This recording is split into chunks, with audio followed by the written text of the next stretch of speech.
Transform your garden with a simple cut. Pruning, the secret to healthier, more beautiful plants. Ready to master it? In the blink of an eye, a plant can be transformed from a wild, unruly mess into a sculpted work of art. It's not magic, but it might as well be. Pruning, the act of selectively removing parts of a plant, breathes new life into your garden. By understanding and harnessing this power, you can shape your plant's growth and boost their health. Now that you've seen the magic, let's dig into the details. First, meet your new best friends, your pruning tools. These are the master sculptors, the artists behind the scenes, transforming your garden into a living masterpiece. Let's introduce them. First up is the hand pruner, perfect for snipping off small branches and twigs. Think of it as your garden's personal hairstylist, giving your plants a trim and keeping them in shape. Next, we have the loppers. These are your heavy lifters designed to tackle thicker branches. When the going gets tough, the loppers get going. Then there's the pruning saw, your go-to for those really stubborn, thick branches. It's the muscle behind the operation. And lastly, the hedge shears. These are your detail artists, perfect for shaping hedges and bushes into your desired form. Each tool has its purpose, its specialty.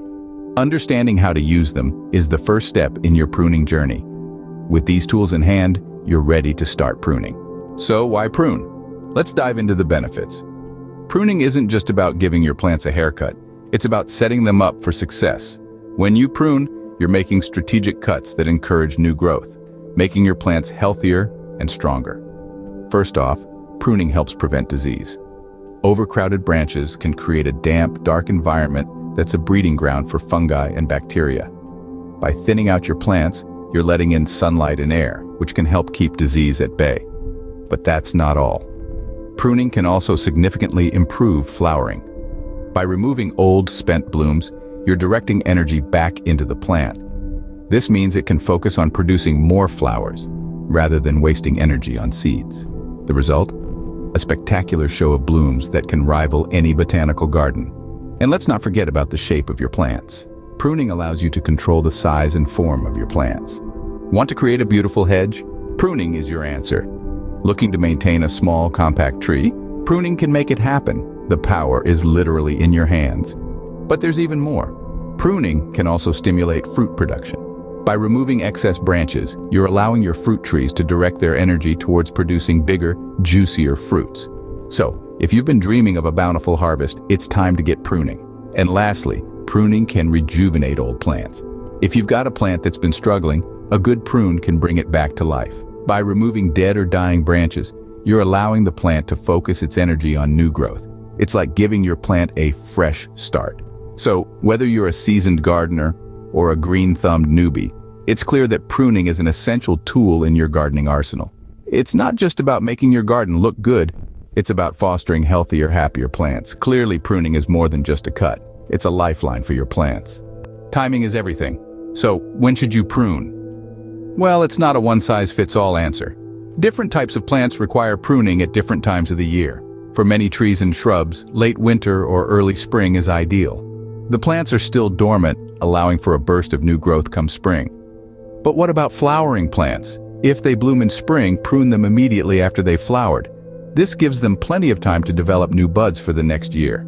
If they flower in summer or fall, it's best to prune them in early spring before new growth begins.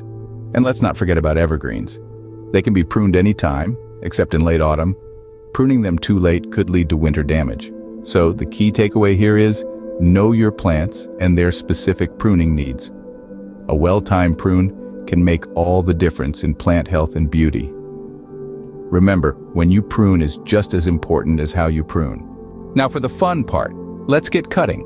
Pruning is not just about making random cuts. It's an art that requires precision and understanding. Let's break it down into simple steps. First, always start by removing the 3 Ds: dead, damaged, and diseased branches. These can restrict your plant's growth and even spread diseases. When you spot these, make a clean cut just above a healthy bud or set of leaves. This encourages new growth in the right direction. Next, let's talk about thinning cuts. These are used to open up the plant's interior, allowing better air circulation and light penetration. For a thinning cut, locate a branch that's causing overcrowding and cut it back to its point of origin. Remember, the goal is not to alter the plant's natural shape, but to enhance it. Now, on to heading cuts. These are used to reduce the plant's size and to stimulate growth closer to the cut. Make a heading cut just above a bud facing the direction you want the new growth to take. But be cautious. Excessive heading cuts can lead to weak, spindly growth. Ever heard of the term subordination? In the world of pruning, it means reducing the length of overly vigorous branches so that they don't overshadow the others. Make a cut partway along the branch just above a side branch or bud. This helps maintain a balanced, pleasing shape. And lastly, we have rejuvenation. This is for those shrubs that have seen better days. It involves cutting the plant back severely, almost to ground level, to stimulate a flush of new growth.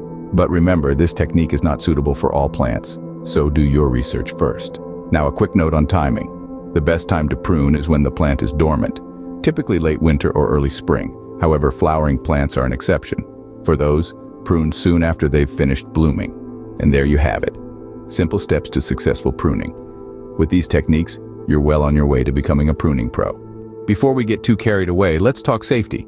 Pruning isn't just about the beauty of the plants, it's also about the safety of the gardener.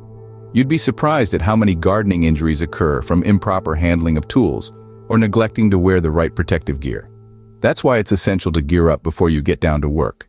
Start with a good pair of gardening gloves. They don't just protect your hands from thorns and splinters, but also provide a better grip on your tools. And speaking of tools, remember to always keep them sharp. A dull tool is more likely to slip and cause an injury. Next, don't forget about your eyes.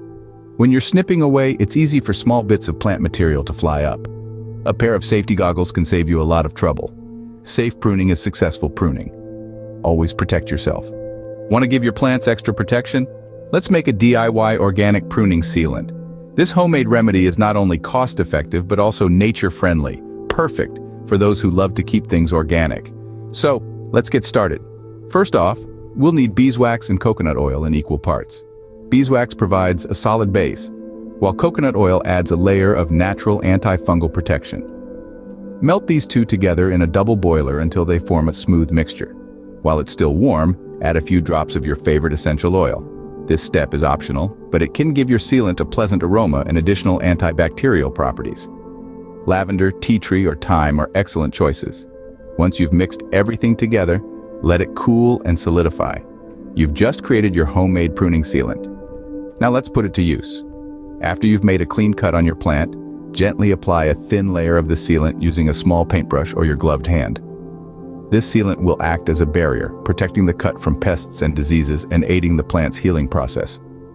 Remember, this sealant is best used immediately after pruning. It's also a good idea to apply it on a dry day to ensure it adheres well to the plant. With this sealant, you're not only pruning, you're nurturing. Your plants will thank you with healthier growth and more vibrant blooms. Happy pruning. You've learned the tools, the techniques, and the timing. Now it's time to put them to the test. Don't be afraid to make the cut.